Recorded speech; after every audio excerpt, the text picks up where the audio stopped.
Olá a todos, espero que todos se encontrem bem. Meu nome é Marcel Marques, sou membro do Instituto Brasileiro de Direito e Religião, estou aqui junto com o Dr. Fagner Sandes, também membro do Instituto, do IBDR. Nós estamos aqui diretamente de Portugal para trazer boas notícias bastante relevantes e importantes para nós que defendemos a liberdade religiosa, que é o Dia da Liberdade Religiosa em Portugal, dia 22 de junho. Então, eu quero destacar, antes de nós começarmos um bate-papo simples aqui sobre um pouco do que estamos fazendo, o que o IBDR também já vem fazendo na Europa, que já várias iniciativas, né? O IBDR já esteve aqui na Europa por duas ou três oportunidades, fazendo conferências, né? A Conferência Luso-Brasileira de Direito e Religião.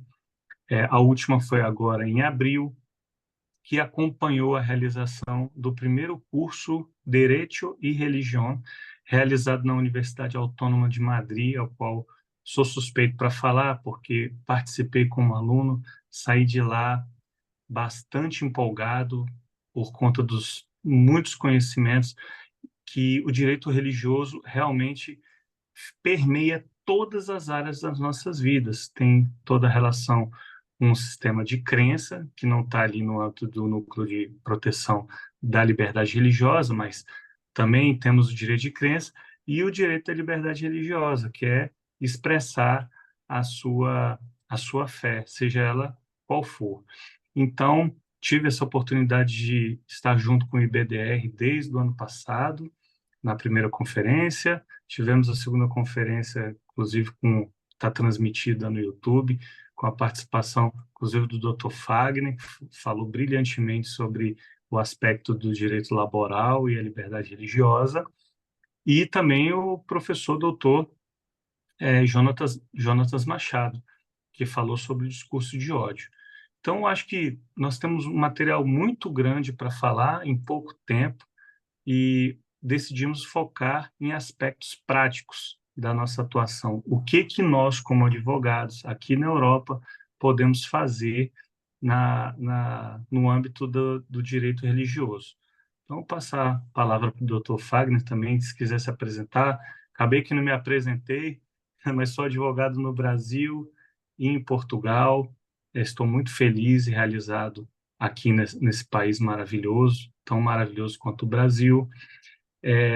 Tenho me especializado no direito religioso, na defesa das liberdades, e um campo novo para mim, fantástico. Estou muito apaixonado mesmo por conta dos direitos, da defesa dos direitos fundamentais. Sou estudante de mestrado, faço a pós-graduação também em direito religioso, promovido pelo IBDR em parceria com a Universidade Evangélica, e também componho a Comissão de Liberdade Religiosa da OABDF. Acabei de ser empossado e espero poder trazer bastante contribuições ali também e aprender junto com os demais colegas. Vou passar a palavra agora para o Dr. Fagner. Obrigado, doutor Marcel, pela concessão da palavra. Para a gente é uma honra muito grande estarmos aqui nesse canal, que é um canal de propagação do direito religioso e da liberdade religiosa. E aproveito, inclusive, para destacar a importância do IBDR, não apenas no plano do direito brasileiro, mas no plano do direito internacional em outros países, como já citado pelo meu colega, doutor Marcel, aqui em Portugal, particularmente. Nós temos uma tarefa muito árdua junto ao IBDR e pelo IBDR na defesa das liberdades, em especial a liberdade religiosa. Nós emitimos pareceres em diversas situações, em incontáveis contextos de violação à liberdade religiosa. Violações, às vezes, ostensivas, violações educadas, e é óbvio que nós fazemos isso com todo o amparo normativo dentro da normatividade do direito internacional, da normatividade do direito interno. Então, o IBDR tem feito um trabalho muito gratificante em prol daquilo que, às vezes, é muito relegado por quem deveria ser o guardião das liberdades, que é o Poder Judiciário. Então, quero destacar aqui a atuação do IBDR. Eu, como membro do IBDR há 5 anos, também faço parte do grupo de estudos constitucionais e legislativos, também sou um dos pareceristas, relator de uma temática específica. Então, nós temos muito prazer no que fazemos, porque buscamos sempre tratar a liberdade religiosa com muito esmero, com muita atenção, com muita cautela, porque, de fato, sem a liberdade religiosa, que nós consideramos a primeira das liberdades, nós não conseguimos avançar com as demais. Porque quando falamos de liberdade religiosa, estamos falando com a dignidade da pessoa humana, com o exercício da cidadania, com respeito ao pluralismo, que é uma das vertentes mais basilares em um Estado democrático. Daí porque, então, eu quero deixar registrado e ressaltar a importância do IBDR na atuação não apenas no direito brasileiro, mas também no direito internacional. E para concluir a minha fala introdutória, como o doutor Marcel já disse, meu nome é Fagner Sandes, eu sou advogado no Brasil e Portugal também, sou mestre em Direito Constitucional, pós-graduado em Direito e Processo do Trabalho, autor de algumas obras jurídicas, e, além disso, hoje, atualmente, nos últimos anos, eu tenho me dedicado à pesquisa sobre a liberdade religiosa no âmbito das relações de trabalho, ministrando cursos, palestras e conferências sobre essa temática, que também é muito importante e que, às vezes, é muito mal compreendida, porque as pessoas querem separar a pessoa do trabalhador da pessoa religiosa, quando, na verdade, é impossível, né, nós separarmos essas duas pessoas que fazem parte de um só. De toda sorte, fica aí a minha breve apresentação, eu devolvo a palavra para o Marcel para que ele possa prosseguir com os nossos trabalhos. Doutor Fagner, muito obrigado. Olha só que curioso, né? Primeiro, falar para as pessoas que estão aqui nos assistindo que o nosso interesse era de que estivéssemos pessoalmente juntos, né? Você está ali mais no centro de Lisboa, estou aqui mais para o lado de Cascais, mas infelizmente por conta do volume de trabalho de ambos, não conseguimos estar aqui juntos fazendo aqui até um formato podcast. Mas vamos para frente, vai dar tudo certo. Doutor Fagner, você destacou a questão do direito internacional, né? E o engraçado é que o Brasil foi descoberto lá para 1500, né? E, claro, não poderia ser diferente, trouxemos toda essa bagagem de influência judaico-cristã na formação da nossa sociedade. Quando estive lá, por ocasião, nesse curso na Universidade Autônoma, como você falou do direito internacional, me lembrei que as decisões do Tribunal Interamericano e o Tribunal Americano, eles consideram muito as sentenças do Tribunal Europeu de Direitos Humanos, entende? Então, como é importante nós estarmos aqui fazendo os nossos estudos, as nossas atuações, para poder contribuir com essa troca de informações que o IBDR faz questão de fomentar e nas suas atividades, tanto acadêmicas quanto profissionais. Então, você me fez lembrar outra coisa, doutor, que agora nós temos ali os Jogos Olímpicos da França, em 2024, e na França nós sabemos a realidade, lá não é um Estado laico, lá é um Estado laicista, né, em que há um repúdio, né, da expressão da fé, né, da religiosidade na esfera pública. E nos Jogos Olímpicos de 2024 não será permitida a manifestação religiosa por parte dos atletas. Então, são uma das áreas das nossas vidas que o direito religioso tem influência. Se nós formos parar agora para falar de todas as áreas e em todos os casos práticos que existem, será muito complicado, porque, por exemplo, o próprio tribunal, quando vai discutir, Tribunal Europeu, recebe, acho que, cerca de 1.500 demandas por dia. O tribunal, para julgar cada questão ali, cada processo de discussão de violação de direito humano, principalmente viés religioso, demora um ano para julgar. Então é muito complicado. Lá, esse Tribunal Europeu, inclusive, ele é composto por 46 membros do Conselho da Europa e a Rússia não faz parte. Essas são algumas curiosidades que aqui trazemos para vocês. Agora, em termos de Dia da Liberdade religiosa de Portugal. Nós temos aqui um país relativamente pequeno, mas que se concentra em mais de 100 nacionalidades, com uma diversidade religiosa muito grande. Havia uma legislação anterior, de 1971, da Lei de Liberdade Religiosa, mas que as minorias não eram contempladas, elas tinham um tratamento diferenciado. Então, com essa lei de 2001, as minorias passaram a ter um tratamento mais igual. A única ressalva que talvez eu faria, e já para passar a dividir a palavra com meu amigo, é com relação à igual consideração entre as organizações religiosas. Todas são livres de manifestação, de exercício e tudo mais. Entretanto, há algum tratamento diferente em relação à radicação das organizações religiosas, que no Brasil não há, né? Nós temos lá o artigo 19, inciso 1 da Constituição Federal, que é plena. Claro que a definição de religião é algo que precisa realmente ser uma religião, mas aqui em Portugal há alguns critérios, né, que diferenciam o assentamento, né, a radicação, o tempo, né, de atuação aqui no território. Bem, com a palavra aí, doutor. Sinto falta aqui da gente estar junto. Obrigado, meu caro. Na próxima, vamos tentar fazer isso. Vai ser realmente Vamos. mais dinâmico, né? Digamos assim. Agora, Sim. Marcel, você tocou em algo que é fundamental, o Estado laico. Porque a grande maioria das pessoas não compreende bem o que é ser um Estado laico ou a laicidade estatal.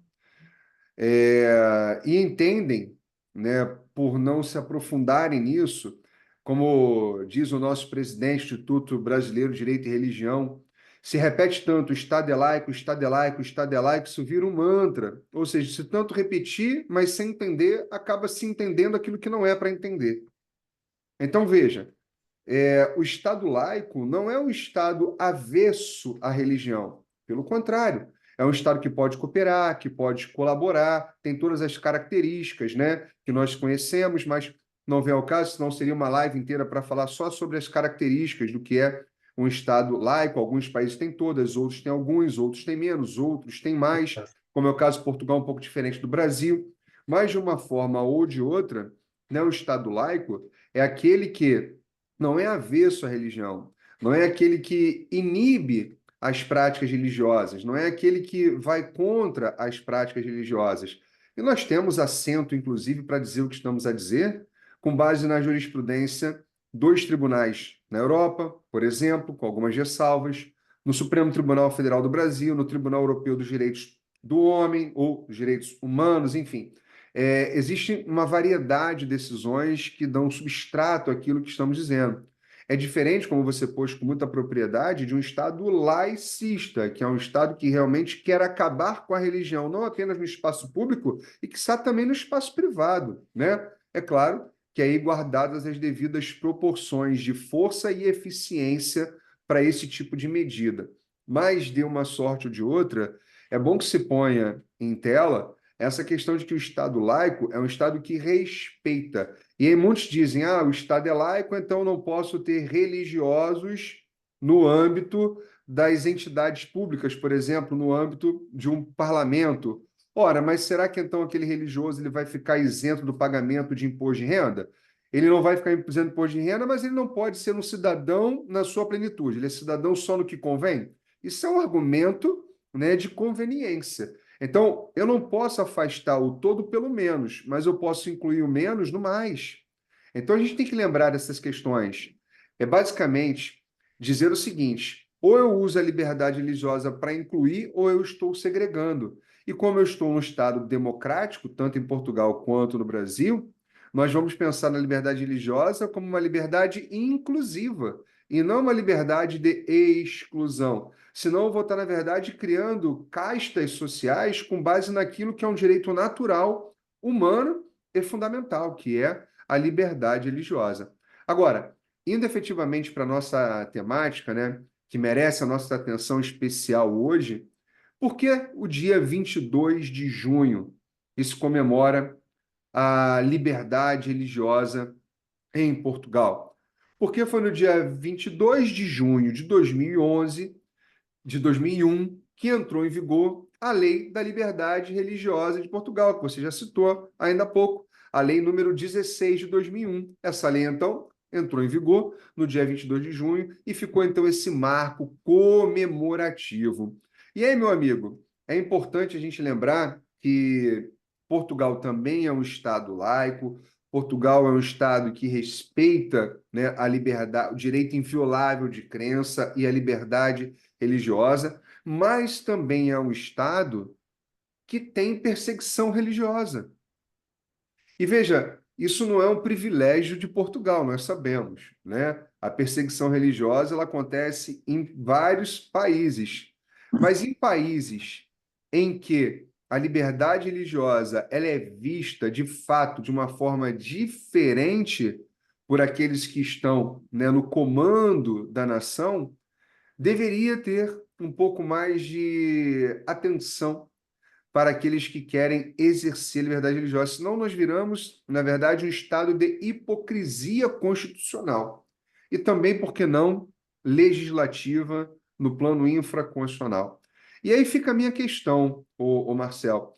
Nós, como advogados, né, no âmbito do direito religioso, a liberdade religiosa, o que nós temos visto como perseguição religiosa, como condutas que se classificariam como algo que vai contra aquilo que é o primado, o axioma maior da Constituição e também da liberdade religiosa. Eu acho que vale a pena a gente exemplificar, né, dar pelo menos uns dois exemplos que como algo que seja edificante para aqueles que estão aqui conosco e percebam realmente, né, o que é efetivamente um Estado laico, um Estado que tem uma lei de liberdade religiosa e como, na verdade, essa liberdade religiosa ela é posta em prática na sua defesa no dia a dia. Eu estou gostando, eu estou curtindo muito te ouvir. Eu sempre gosto da forma que você expõe as suas ideias. Eu fico sempre muito satisfeito, Fagner. Olha só, eu posso citar um exemplo prático para dizer assim: nós geralmente queremos ser muito compreendidos, mas quando estamos diante do diferente, daquilo que não estamos habituados, a gente costuma rejeitar, né? Temer o desconhecido. Em Portugal, a gente se depara com essa diversidade religiosa de uma forma muito intensa, né? Na minha universidade, por exemplo, havia um determinado horário que eu não conheço, né? Em que um aluno, colega de não da minha sala, mas de outro curso, ele pegava numa boa com seu hábito religioso, uma vestimenta que eu não sei qual o nome que se dá, aquela roupa masculina, muçulmana, e ele ia numa boa, estendia o tapete dele num cantinho, com discrição, fazia as orações dele. Uma coisa que não seria legal, e isso não tem nada a ver com o exercício da liberdade religiosa, com a privação da liberdade religiosa, mas tão somente a questão de bom senso, era que se ele fizesse isso no meio do corredor, entende? No meio do corredor, por quê? Né? Tem outro lugar para fazer. Então, esse aluno, ele é uma pessoa que tem muito bom senso. Ele foi lá, sabe da fé dele, dos ritos que ele precisa cumprir, foi lá para o cantinho e fez. Uma boa. Temos visto também aqui, ali no Infante, né, no Monumento Infante ali, um pregador, aquele que prega na praça pública. E com veemência, com muita força. E ele foi indagado por um cidadão, né? Porque esse pregador ele era brasileiro. Um cidadão veio falar, mas precisa falar dessa forma, precisa gritar. Ele fala, eu preciso levar luz para as pessoas. Ele também está no exercício de direito dele, não está impedindo o direito de ir e vir de ninguém. Quem quiser ouvir, ele estava lá no ponto específico e tal. Outra coisa que fica complicada é você, por exemplo, tem uma determinada região que eu ainda não passei por lá, em que, quando vão fazer as orações, parece que fecha tudo, porque é muita gente. E aí nós temos uma coisa que o professor Jonatas Machado, inclusive diretor da Faculdade de Direito de Coimbra, fala da necessidade da acomodação. Então, o que que o Estado pode fazer? Jamais restringir o exercício dessa liberdade, mas de acomodar, né? Então, há uma mesquita ali, a outra sendo construída em outro concelho aqui de Portugal, e alguma coisa precisa ser feita, mas nunca para restringir, sempre para permitir que as pessoas manifestem a sua fé. Há uma outra situação que tem muito imigrante hindu. Eles usam aquele turbante bem identificado. Tem uma área dessa religião que eles usam um artefato religioso que parece uma faca, mas me parece que não é uma faca, e é um artefato religioso. Então, nós precisamos compreender, nós sempre queremos ser compreendidos, maioritariamente cristãos. Para nós, muitas vezes é fácil, e ainda assim há certa perseguição, bastante. Agora, procuramos compreender as religiões, essa diversidade, o pluralismo religioso, como o Fagner falou. Precisamos. Dá para conhecer todas as religiões? Não dá, mas dá para perguntar, dá para conversar, dá para conviver e, principalmente, exercer o proselitismo. Eu posso naturalmente falar sobre a minha fé com outra pessoa, ela pode falar a dela para mim, e nós temos aquela famosa, que os doutrinadores dizem bastante, sobre o mercado de ideias. O proselitismo é algo que pode ser exercido com liberdade religiosa, com tolerância. Se o outro tem uma fé e eu tenho a minha, ótimo. Eu posso tentar convencê-lo, sem conversão forçada, é claro, que a minha é melhor, que a minha leva para Deus e que a dele não leva. Pode-se. E aqui mora um grande perigo que eu vou passar aqui para o doutor Fagner, se quiser, vamos fazer um bem bolado, porque é o seguinte: quando a gente discorda da religião de outro, nós não estamos aqui fazendo um discurso de ódio, nós estamos exercendo o direito de proselitismo, nós estamos exercendo o direito de dizer que o nosso é melhor. Sim, talvez o dizer que é melhor é algo que já incomode, né?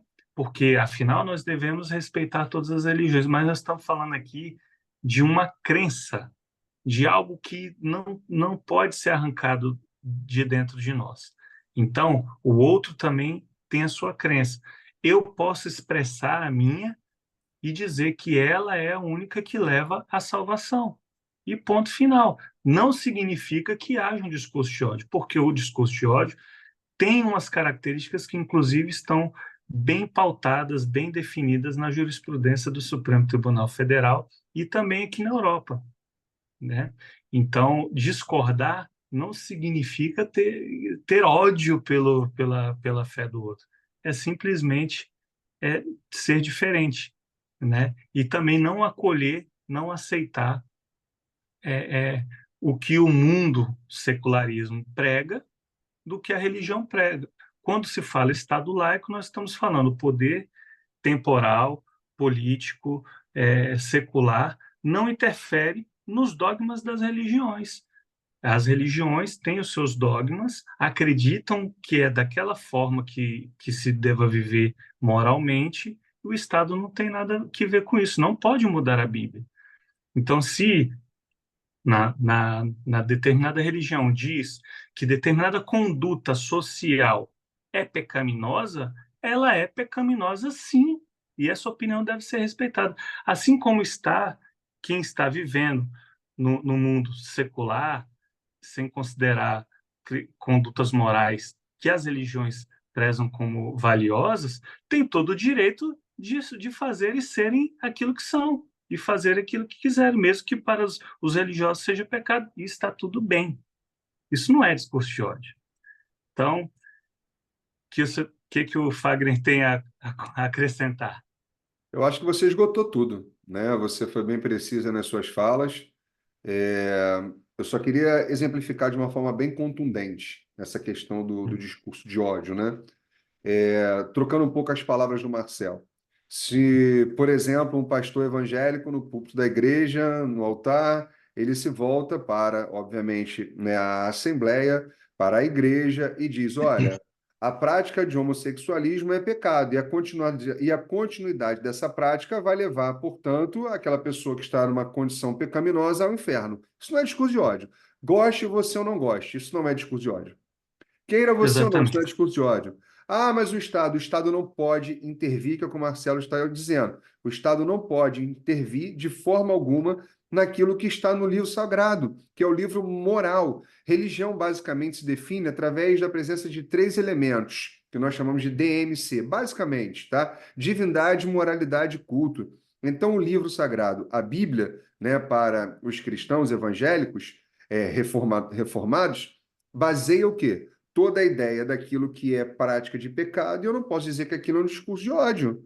Ora, mas eu, Fagner, não sou crente, não sou cristão, e eu sou homossexual. Então, eu não sei nem por que você está se preocupando. Se você não é crente, para você não tem esse liame de céu e inferno, né? Então, não faz a menor diferença. A gente tem que ter cuidado com isso, porque senão, quando a gente fala, esse tipo de discurso é um discurso de ódio, porque ele está criando discriminação. Pelo contrário, o que na verdade o discurso está dizendo é: olha, saia dessa prática, se converta, venha viver uma vida de santidade para que você possa, né, um dia viver no reino dos céus. Agora, se para você é indiferente isso ou não, se você não crê nisso, então não tem nem por que se sentir ofendido com esse tipo de discurso, que, volto a dizer, não é de ódio, goste você ou não goste. Diferente é, é o que eu tenho falado nas conferências onde eu vou nas igrejas.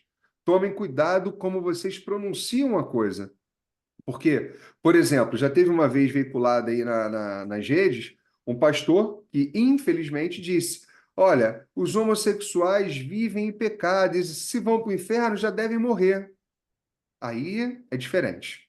Aí é um discurso que incita realmente, né, uma prática discriminatória, que incita a intolerância. E nós temos que ser minimamente tolerantes, como o Marcel disse anteriormente. Então são coisas totalmente diferentes, porque essa segunda fala atinge quem é crente e quem não é crente. Então aí sim eu posso ter uma outra classificação. E aí, nesse caso, eu deveria concordar que, de fato, tem ali risco de ser classificado como um discurso de ódio realmente. Então, há situações Exatamente. e situações. A gente não pode generalizar. Agora, pregar a palavra de Deus, eu lamento dizer, né, para você que não acredita na palavra de Deus, ela não é uma prática de discurso de ódio. Ela é, na verdade, uma reprodução, ok, daqueles que o falam, do que Deus está dizendo. Então, se Deus diz que é, quem sou eu para dizer que não é? E Deus não vai ter discurso de ódio, venhamos e convenhamos. É isso, da mesma forma que as pessoas querem ser compreendidas, né? É via de mão dupla. Então, o Edson Fachin, em 2016, fixou ali no STF essa jurisprudência. O discurso de ódio ele ocorre quando há uma escalada de três elementos, né? Que é a parte cognitiva, que é de eu sou diferente A é diferente de B, a parte valorativa, eu sou diferente de B e sou melhor do que B, vamos dizer assim. Agora, em razão desses dois elementos, no terceiro, e de eu dizer que sou diferente, sou melhor e, em razão disso, o terceiro deve ser subjugado e restringido seus direitos, e dominado e extirpado, né? Ouvimos falas por aí de que quem diz que tem que extirpar. Isso é discurso de ódio. É isso. Então, há muitas falas que não tem nada a ver com discurso de ódio, certo? Que são simplesmente meras injúrias, no máximo uma calúnia, e há falas que são discursos de ódio e não são vistas como tal.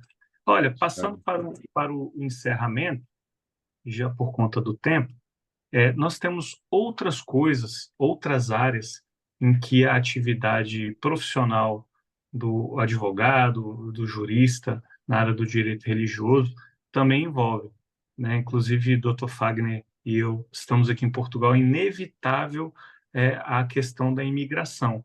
Então, há, inclusive, o visto D7 para residência de religiosos, entende? Há esse visto específico para religioso. Há a necessidade, Fagner, ontem eu estive numa palestra na Federação dos Advogados Adventistas do Brasil. O doutor Tiago estava lá palestrando e houve um momento em que ele falou sobre a questão dos estatutos, né? E aí, na troca dos estatutos das igrejas. Então, na troca de experiências, foi dito que deveriam atualizar os estatutos. E ele respondeu sabiamente que o termo correto não seria atualização, seria, antes de mais, o retorno, o respeito às raízes da crença de cada organização religiosa. Porque você Perfeito. fazendo o estatuto de acordo com o que aquela determinada crença, independente de cristã, tem várias denominações, o que aquela organização acredita, o advogado auxiliá-lo a colocar, para não ter que se preocupar com o que o mundo lá fora diz. Porque se chegar e entrar dentro da instituição religiosa e querer impor o seu jeito de ser, simplesmente, olha, aqui nós não acreditamos nisso, aqui funciona assim, assim, assim.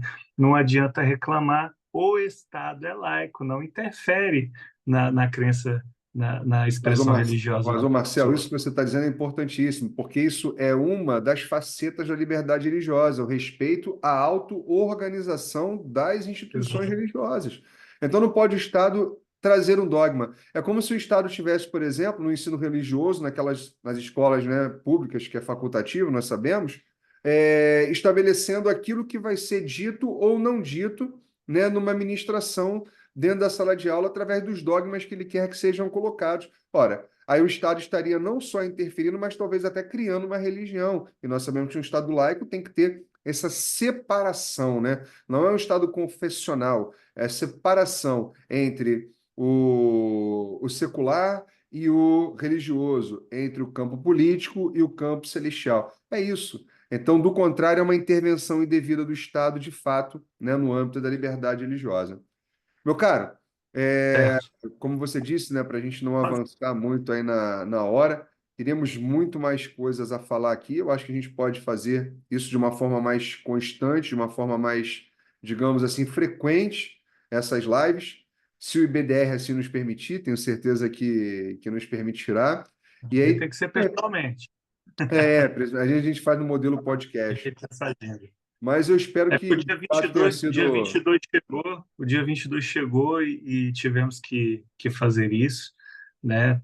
Então, eu peço desculpa por ter cortado a sua palavra, mas apenas para dizer que estamos aqui trazendo essa confraternização. Portugal leva isso de uma forma muito séria. Há uma união aqui de várias religiões, tanto na Comissão de Liberdade Religiosa, que acho que a gente acabou esquecendo de mencionar, que é um órgão independente, autônomo, ligado ao Ministério da Justiça, que congrega os líderes das religiões principais aqui, que avaliam, emitem pareceres, fazem várias coisas interessantes, e também do diálogo interreligioso. Tem um grupo que eu acho que eu não me lembro agora exatamente o nome, mas que são representantes de todas as religiões, e aqui todos buscam consenso, fazem vários eventos juntos. É muito interessante o que acontece aqui. Então, quero parabenizar a nação portuguesa por ter avançado com a lei de liberdade religiosa. Não sei se é o caso, né, porque na Constituição brasileira já é muito clara. Há tese de doutoramento sobre isso, né, um projeto para ser apreciado. Em alguns estados brasileiros eu sei que há essa lei de liberdade religiosa, mas é isso. Realmente precisamos de outras oportunidades para falar um pouco mais, dizer para os nossos amigos que estão no Brasil que estamos aqui de portas abertas, de braços abertos, o que precisarem, o IBDR está aí, nós também estamos aqui como membros ativos do Instituto e agradecer. Peço desculpas se houve alguma falha, foi um pouco de última hora por conta da agenda, mas esperamos ter outras oportunidades para falar mais sobre liberdade religiosa. Então, meus parabéns para Portugal com a sua lei de liberdade religiosa, dia 22 de junho. É isso. Agradeço a todos aí que estiveram com a gente. E se tiverem dúvidas, fiquem à vontade para encaminhar. Essas dúvidas serão sanadas, sem dúvida alguma. E parabéns, Portugal. Parabéns por esse dia importante, por mais esse marco. É um marco importante para toda e qualquer república. Até porque existem também, né, situações que merecem uma atenção muito especial quando se fala aí de liberdade religiosa, e Portugal tem feito isso, né? Claro que nós sabemos que existem algumas mazelas de uma parte ou de outra, mas o Estado tem caminhado, né, para o cumprimento da missão constitucional, que é respeitar a liberdade de crença e a liberdade religiosa. Parabéns, Portugal. Obrigado a todos aí por estarem com a gente. Obrigado, IBDR, por estar ganhando o mundo cada vez mais. E essa é a nossa missão, a defesa da liberdade religiosa. É uma defesa que nós fazemos todos os dias e fazemos com muito amor. Um grande abraço a todos e até a próxima. Grande abraço, até a próxima.